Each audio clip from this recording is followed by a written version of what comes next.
Imagine being blamed for a crime you never committed. And on top of that, getting thrown into a place no one has ever escaped from alive. This anime kicks off in a world that's rotten to the core, literally, but what happens next is nothing short of unbelievable.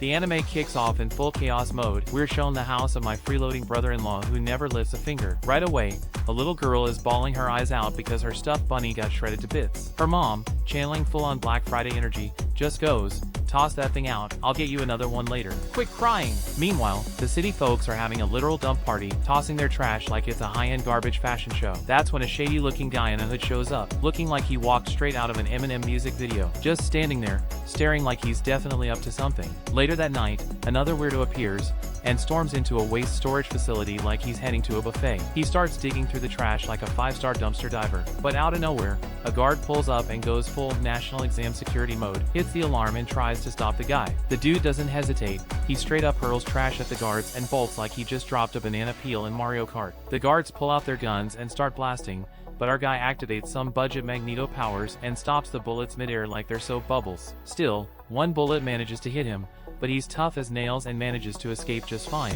Then comes the big twist. He pulls back the hood and, surprise, this mysterious trash ninja? He's the main character. Next morning, we wake up to some guy playing the accordion like it's the end of the world version of a Falamansa concert. Next to him is another dude scribbling notes, looking like a community college inspector on a mission. Meanwhile, some folks are just watching from the sidelines, judging like rich people analyzing the poor in a hospital line. The city is perfectly split into two halves. On one side, the millionaires who probably use $100 bills as paper towels. On the other, people who breathe in installments on their credit card. That's when we meet Chiwa, a girl who's got some serious fire. She spots our main guy, Rudo, snooping around the fancy part of town and throws him shade. "Hey you, keep going down that path and one day it's gonna blow up in your face." But Rudo, with his eco-friendly soul, responds all deep and thoughtful. "I only come here cause rich folks have a habit of tossing out stuff that still works, even if it's got just a tiny scratch." And he adds, "Plus, man's gotta make money somehow, can't live off dreams, you know?" Chiwa, full of sass and sarcasm,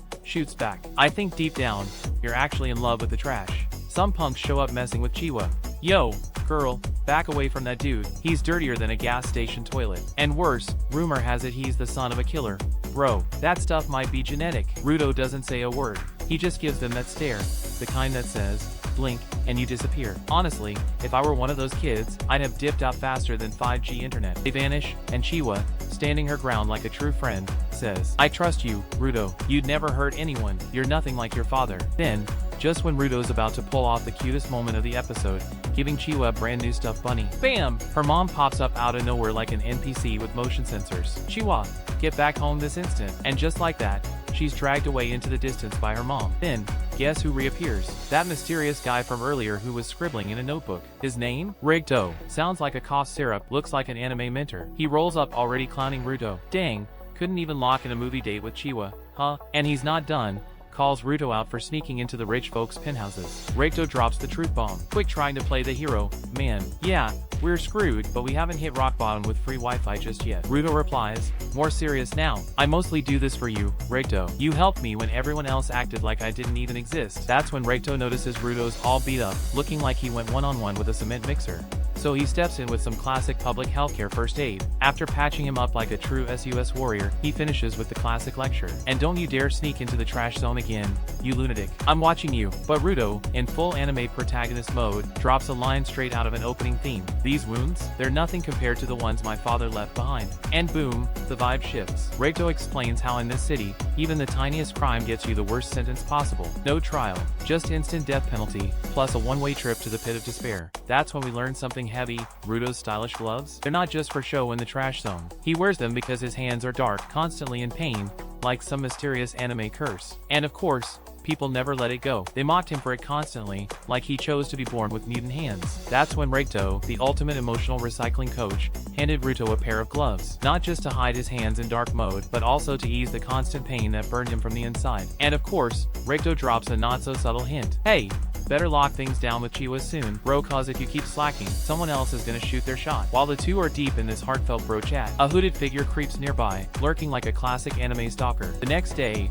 Reito switches to full clown mode, trying to teach Ruto the basics. How to smile. Yeah, smile. The guy looks like he's never laughed at a meme in his life. Feeling a little more human, Ruto grabs the stuffed bunny and heads off excited to see Chiwa. But on the way, he walks past a dark and eerie place. That's where people literally get thrown into the infamous abyss, the final stop for anyone who messes up in that city. By the way, if you don't drop a like on this video, watch out, your ticket to the abyss might be next. Don't say we didn't warn you. Ruto starts wondering, do they have Wi-Fi down there? Or do you just vanish off the face of the earth? And boom, like she teleported in, Chiwa shows up. Ruto does a ninja level smooth move, hiding the bunny behind his back like a kid caught red-handed. Chiwa, with that sweet worried tone, says, I don't want to see you tossed down there, okay? So behave yourself, mister. Ruto says that Reito always nags him about that too. And then, she drops the episode's cutest bombshell. That's cause he loves you too, silly. Whoa, green light alert. Let's go, Ruto. This is your moment.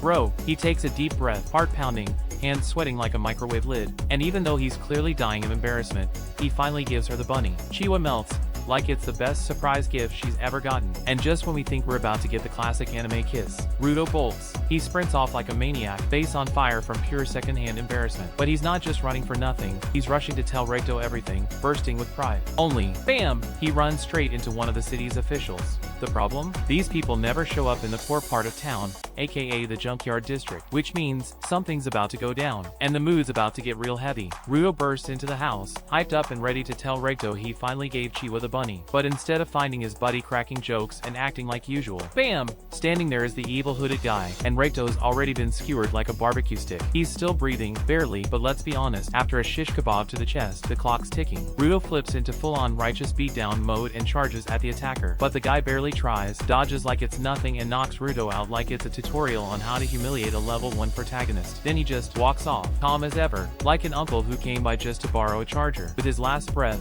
Reito says, "Run, Ruto, you're the only one who can fix this trash heap of a world." But before Ruto can even process what just happened, the city authorities show up, with all the speed of someone who never shows up on time. They take one look and hit him with the instant combo: judge, jury, and executioner. There he is, the trash district delinquent. And right then, Reito breathes his last, crying face. Ruto doesn't even get a second to explain. He gets smacked unconscious by the almighty slap of corrupt justice. Scene cuts. Now he's in what looks like a courtroom, if a neighborhood association meeting went absolutely off the rails. He's sentenced to the ultimate punishment, a one-way trip to the abyss. Everyone agrees to it like they're voting someone out of a reality show. Only Chiwa seems to still believe in him. Or so we thought, because as Ruto cries out, begging her to help him uncover the real killer, she turns her back, says nothing, just lets the stuffed bunny fall to the ground, like she's letting go of her last ounce of hope, and walks away, heartbroken, truly convinced Ruto was the villain all along. That's when Ruto snaps. He screams, he thrashes, he loses it, but no one listens. Nobody wants the truth, they just want a show. And right there, in the crowd, he sees him, the hooded creep, watching the whole thing like he's a front row fan of his own crime. Now wearing a twisted mask, stitched right down the middle like some DIY nightmare. Ruto tries to point, to shout that's the real one, but it's too late. They toss him into the abyss. Falling, he screams with every fiber of his soul, "I swear, I'll come back, and I'll make everyone pay." Dramatic pause. He wakes up, but this isn't just any dump, it's the dump of all dumps. So vile, so rotten, it makes his old neighborhood look like a luxury resort. He turns around, and there it is, a monster made entirely out of trash, staring him down with a face that says, "Welcome, new meat." And that's when Ruto finally realizes, he just landed straight into hell. We jump into a dark flashback. Ruto watches someone get tossed into the abyss like a bag of trash at the end of a street fair. Then comes the heavy memory, everyone treated the guy like crap no toilet wanted to hold on to.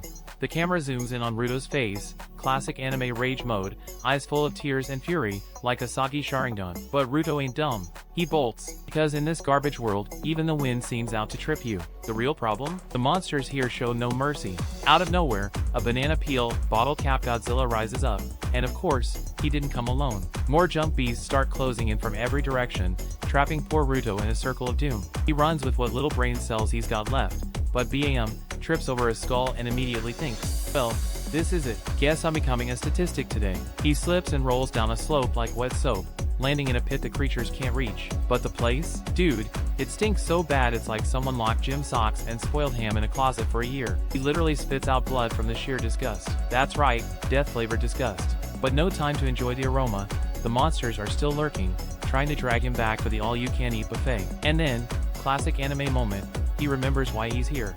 To avenge Reito. That's when he spots a massive pipe on the ground and thinks, time to become the plumber of pain. With a roar of rage that would make Kratos slow clap, he swings the pipe and smash, lands a direct hit on one of the beasts. But this ain't a solo mission in Nightmare Trashland. More monsters charge in, and Ruto's ready to throw hands until he drops. Does he get slapped around? Oh yeah, this ain't Dragon Ball, and he sure doesn't have an English dub boost. But he's fired up, eyes blazing with fury, turning trash monsters into tomorrow's recycled materials. Just one issue, the smell is stronger than the punches. He starts hallucinating butterflies in gas masks, and when two chunky beasts are getting ready to slice and dice him for dinner, Ruto grabs a jagged piece of metal and cleaves them both in half like a poorly cut French baguette. He's thinking, alright, maybe now I can nap in peace. But of course, that's when the boss monster shows up. This thing's the size of a garbage truck, and its breath? Let's just say Satan himself would tap out from the stench. This one right here. Bro, not even worth trying to fight. The trash boss lands one single slap, and Ruto turns into a rogue missile, flying off like a plastic bag in a hurricane. He crash lands in some random spot, where he runs into a guy weirder than a Tuesday barbecue. The dude's holding an umbrella, and there's not a single drop of rain in sight. And without even asking for a name or ID, the guy straight up drop kicks Ruto like an angry coach in a U15 soccer match. Then out of nowhere, he hands Ruto a gift, a mask. But not the cool masquerade kind, it's the basic cover your nose and mouth model. Still, it works. Ruto can finally breathe without inhaling the lovely scent of hard mode Trashland. Naturally, Ruto starts asking all kinds of questions because trauma hits hard, but so does his need to talk non-stop. Meanwhile, the umbrella guy, rocking a full face mask and looking like a post-apocalyptic fashion icon, just hits him with the classic, "Shut it, kid, mind your business." But Ruto keeps yapping, so the masked dude loses it. He lets out a scream so loud the monster from earlier perks up like, "Who said my name?" And then, plot twist time. The masked guy reveals this isn't underground. Nope, this is the surface. Yeah, the real world got so trashed that even vultures started using deodorant. And the monsters? They're sound activated, like possessed car alarms on steroids. Oh,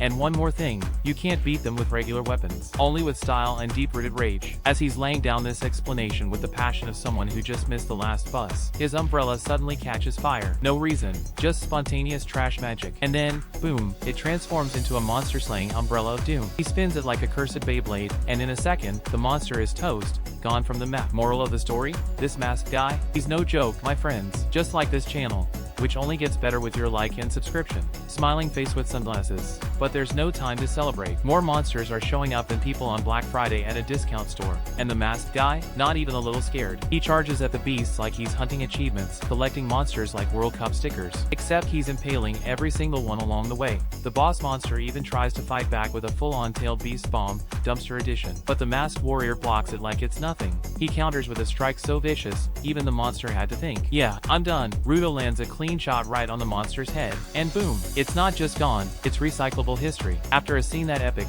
don't be surprised if people start lining up at pharmacies asking for flaming umbrellas. With the monster now reduced to radioactive compost, Ruto finally asks the million-dollar question. "Dude, who even are you?" That's when the guy takes off his mask and reveals himself. Name's Gene, and apparently, he's just a janitor. Yeah, sure, a janitor who sweeps up kaiju like they're dust bunnies under the couch. But turns out this janitor kinda forgot how bad the world stinks without a mask on. A little whiff of brimstone is all it takes to bring the memory crashing back. With the fight over, Ruto finally hits that sweet shutdown, full Windows blue screen mode. And while he's out cold, we get a soft little flashback. He remembers a moment with Recto, where some kids laughed at him for saying everything has a life. And now, who's laughing now? Huh, they even joke that furniture might have feelings, like sad tables and sofas going through existential crises. Total soul eater energy, but don't worry, no one's pulling out sides or yelling soul resonance. Yet, when Ruto wakes up, he quickly realizes Gene's been busy. He's chained Ruto up like an angry pit bull and is dragging him around like a sack of expired cement. Ruto's like, "Yo, can you not? I need to get back to my business." But Gene shuts that down real fast. "Not happening, but that place you came from? We call it paradise, because it's above the sky. And where are they now? Welcome to the bottom of rock bottom, also known as the abyss. Oh, and just to make things worse, the place keeps shifting around like sketchy Wi-Fi. So yeah, finding a way back? Basically like trying to open an umbrella in a hurricane.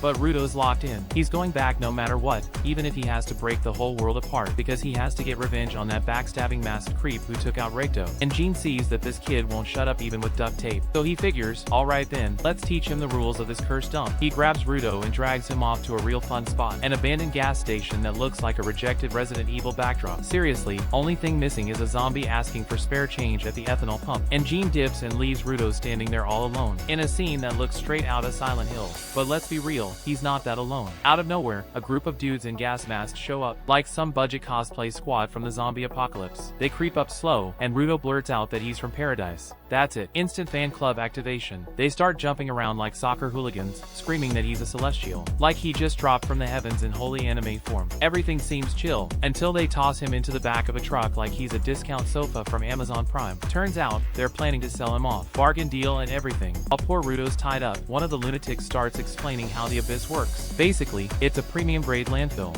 All the trash Paradise doesn't want? Yeah, they dump it here. So much junk got tossed in that it mutated the place. Rain fell, the environment rotted, and voila, monsters born straight from filth. And the cherry on top? People who fall down here usually end up as dinner for the creatures. This place is like a survival reality show, but with zero prize money and like a 0.01% chance of making it out. Then one of the guys tries to take a bite out of Ruto. But surprise! Ruto bites first. He tears into the dude's hand, ripping skin off and leaving his fingers in full Halloween skeleton mode. The guy's hand looks like it belongs on a discount haunted house prop. That's when Ruto snaps, because he's starting to realize something. Whether it's Paradise or the abyss, everyone treats everything, and everyone, like garbage. Disposable, worthless, and that ignites something inside him. A rage so raw it hits Kurama mode levels. The kind Naruto only pulled out when the writers wanted to crash the internet. Ruto screams so hard he shatters the chains holding him, like he just finished watching a Linkin Park AMV from 2007. Real quick, though, doesn't Injin kinda look like he walked straight out of Tokyo Revengers? Drop your thoughts in the comments, squad. Backhand index pointing down fire. Anyway, Injin, who's been quietly watching everything from a distance, thinks to himself, if this kid learns to control that freakish power, he's gonna be a problem, even for Saitama. And Saitama doesn't even have hair. Ruto, not wasting time, grabs the very chains that held him down, and turns them into an insane whip. God of War style, but make it post-apocalyptic garbage edition.